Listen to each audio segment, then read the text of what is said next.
Hi, this is Joe from Sensipath. Today I want to talk about a question many people have. Is HSP just an excuse?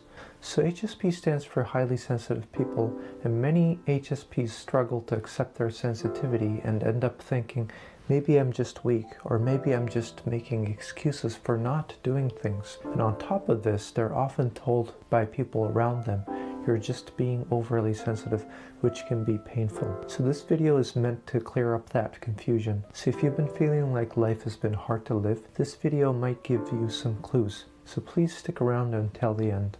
So number one, I want to clear up the question, is HSP an excuse? Simply put, being HSP is not an excuse.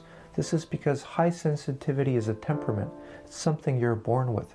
For example, think about the size of people's hand. Some people have small hands, and some people have large hands. This is not something you can change. Sure, you might be able to alter something a little, but basically you cannot change it. And the thing is, in everyday life, people with small hands cannot really understand the struggles of having large hands, and it's the same with vice versa. So this is the same with HSP. So HSP refers to people who are born more sensitive to stimulation. So when they receive stimulation, their brain releases more chemicals that increase alertness, tension, or nervous arousal. Because of this, it's scientifically known that they are more easily affected by stimulation compared to most people. This isn't just an opinion, it's something that has been studied and researched. So considering this, you can see that being HSP is not about making excuses. That said, the term HSP is still not very well known, and on social media it sometimes becomes a topic of debate, and people end up saying things like, isn't this just an excuse to be lazy? And because of this lack of understanding in society, HSPs often struggle. That's why, first of all, it's important for highly sensitive people to understand the HSP traits and then to start living in a way that fits your sensitivity rather than fighting against it. And number two, following this, I think another question comes up. That question is HSP a mental illness? The answer is no. HSP is not an illness. As I said earlier, HSP traits are something you're born with. It's not a medical condition or disorder. And going back to the hand size example, having smaller hands or larger hands doesn't mean something is wrong with you. It's the same with being HSP. So there's no need to go to a doctor just to check whether you're an HSP or not. A better place to start is simply acknowledging your sensitivity yourself and saying to yourself, oh, I'm highly sensitive to stimulation. That's how I'm wired from the start. But here's one important point I want to add. Because highly sensitive people are easily affected by stimulation, they accumulate stress more easily. And because of that, mental health symptoms can appear more easily, like depression. If we mix these things up though, we start thinking, I became ill because I'm an HSP, or HSPs are more likely to be mentally ill. And that belief itself can actually make symptoms feel stronger over time. So please know when mental health symptoms appear, that's no longer about being HSP or anything. That becomes a mental health situation.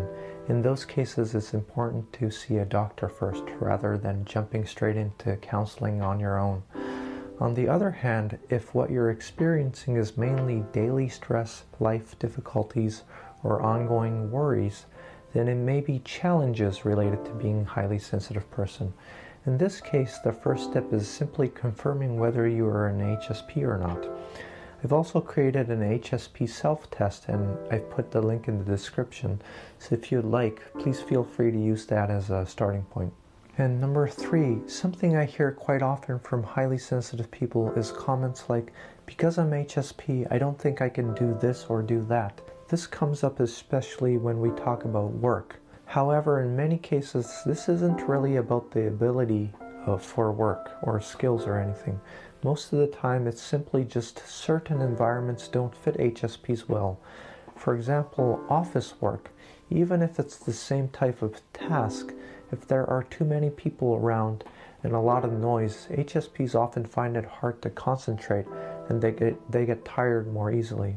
On the other hand, if it's a quiet environment, highly sensitive people can feel more safe and focus naturally on their tasks.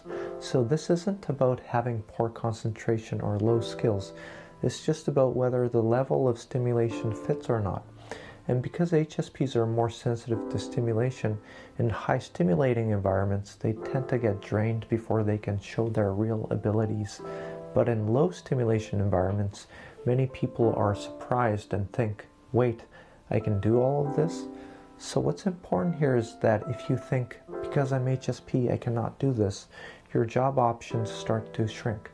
Instead, the perspective I recommend is to think, even within the same profession, in what kind of environment can I do work more comfortably?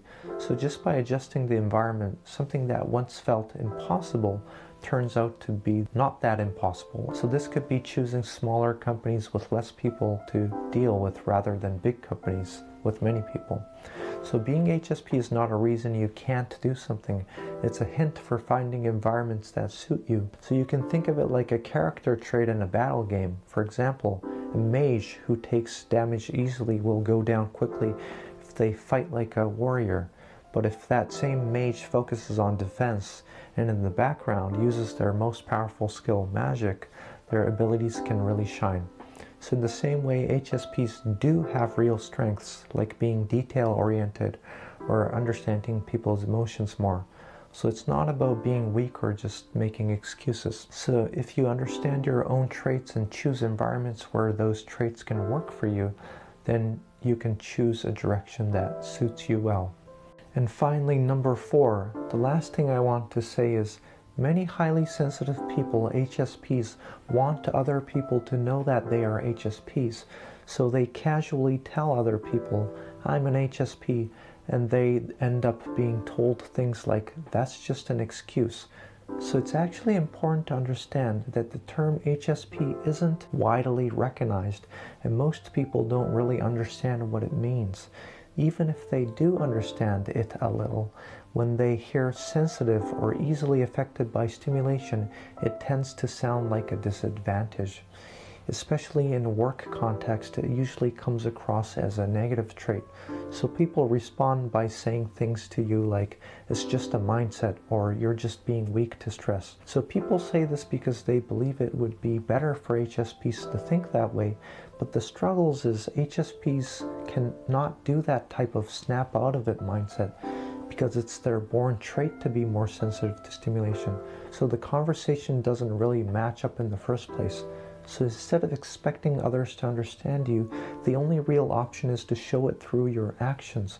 So if you know that you're extra sensitive to stress, rather than explaining, I'm not good with stress, and hoping for understanding, it's more important to build relationships that don't accumulate stress in the first place.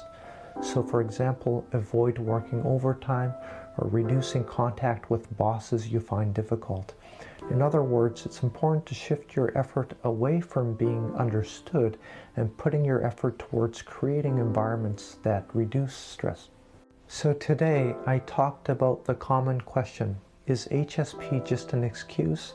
And tried to clear things up. So on this Sensipath channel, I share detailed information mainly for highly sensitive people. If you feel stressed easily, I believe you'll find information here helpful, so please subscribe and make use of this channel. So that's it for today. This was Joe from Sensipath.